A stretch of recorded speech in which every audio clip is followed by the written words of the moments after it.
Bob here, and what are we going to talk about today? Wes Watson. That's right, that's what we're going to talk about today. New John Bravo video just aired. Check it out if you haven't seen it yet. Huge shout out to my brother John. He came through, man. A lot of speculation as of late. If the fight was staged, if the altercation was staged. A lot of people weighed in that they believed it was staged. But John Bravo, he waited. He knew that there was some information out there that just didn't sit right. And he did his due diligence. And I don't mean to spoil it, but I do have to comment on the video and what's going on thereafter. So it turns out Wes Watson, when this individual approached him, grabbed a weight belt and smacked the piss out of the kid's face, in which at that point, one of his buddies or whoever was with him at that time gave him a little kick to the face. Wes got a kick into the face and then began to give him about 9 or 10 uppercuts. So the assault is real. The confirmation comes from not only gym goers, but sources that work at the gym, and the investigation is ongoing with law enforcement officials. So John was very careful in articulating what went down because of what's going on behind the scenes. That's breaking news. That's huge. So he used a weapon to inflict bodily harm on an individual. Regardless if the individual is handicapped or, mentally challenged or slow, he used a weapon. He took a weight belt, hit the guy in the face, and then proceeded to beat him. I don't know about laws in your town, your area. Don't really care about that. I know Florida's pretty tough, especially when you're a felon. It's not going to bode well. Again, I'm not a legal analyst. I'm not an attorney. But I will tell you, just from the vantage point, it doesn't look good. So, again, guys, I was one that was really pretty much close to calling it a staged event. I'm glad that I waited. I knew something was definitely wrong. Something was off, definitely nefarious. The gym owner actually told John Bravo a different take of the story, maybe not relinquishing enough information to him for whatever reason, whether or not he's friends with Wes Watson. Who knows? Maybe it's his way to protect him, or maybe it's his way to protect the gym because the assault took place there. I'm assuming they could be liable. I don't know completely. I'm just speculating. Of course, the guy's looking for a fight, right? So I get that part too, where you have every right to defend yourself. Totally get that.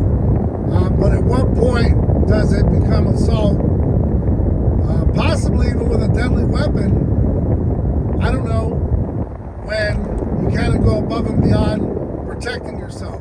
Because I know what a jury is going to ask, and hear me out.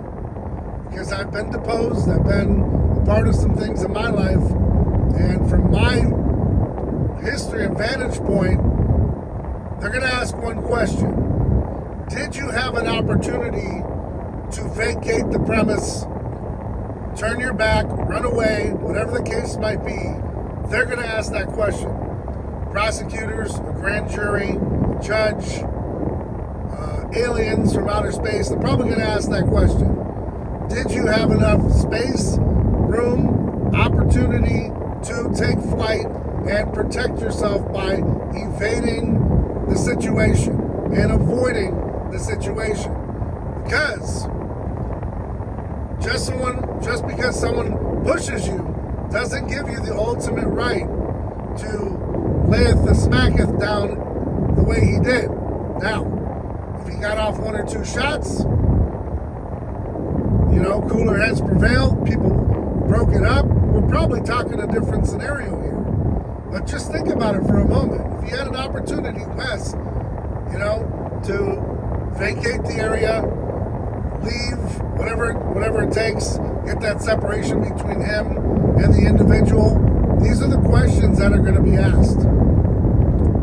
Because if he stepped 1 foot forward without even thinking about, oh, let me defend myself, let me put my hands up to, you know, defend this push, that's a different story. But if you're grabbing a weight belt and smacking the shit out of someone's face, and then proceed to beat on him, kicking him, punching him, it ain't looking good. So, with that being said, literally the jury's going to be out, man. I hate to be in your shoes, Wes, only because you have a lot to lose. The gym, I hate to be in your shoes. You have a lot to lose. Liability is huge. It's nothing like having a lawsuit against you, you know, when you're not even involved. But since you're the host, I'm assuming it could be possible. There are attorneys out there that will go for the throat per se. So, you know, it never makes sense. I know Wes said that he walks away from things. Well, you should have walked away from this one. But instead, you wanted to be the Billy Badass that you are. And, you know, actions have consequences. So we shall see in the upcoming days, weeks, and months how this all plays out. But as of right now, John Bravo breaking a huge story, a huge piece of the puzzle that was left out from the actual video. But now the truth has been set, and where we go from here, God only knows. But like I said, I wouldn't want to be in Wes's shoes, knowing that if you have that kind of money, probably going to lose some of it, maybe even your freedom. And you got to ask yourself, was it worth it? Guys, I'm telling you, if you're in situations, you know, this isn't the 1970s and 80s where you can throw haymakers, get away with it, you're not in prison anymore. People are still happy things are going to happen. I'm calling people out. I told you in my last video, you need to get yourself some security. If you don't think you need to, that's fine. But if you're really a millionaire and a multi-millionaire, you're not protecting your assets very well by running around throwing hands. Because if you're a multi-millionaire, you're protecting your assets because you don't want to be broke and you don't want to lose it all when someone comes for it and sues your ass. So if you, anyone you know, is in that situation, I'm telling you, walk away, cooler heads prevail. If you can't, then it's probably going to be justified that you defended yourself, right? If you're stuck in a corner, it's kind of obvious. If you've got room to run or room to leave, I'm telling you, in any situation, vacate, and yep, people are going to call you some rough words and names, and it might even ruin your little bit of honor. But guess what? You're going to keep your millions, you're going to keep your freedom, and most of all, well, I think most of all, keeping your freedom, but you're not going to have to deal with years and years of lawsuits and all kinds of pain and suffering. Lawsuits, who knows what this Pandora's box is going to open. Anyways, guys, thanks for tuning in. Check out John Bravo's video if you haven't yet already. And, man, stay ride or die. Stay safe out there. Until next time, guys, I'm Big Rob.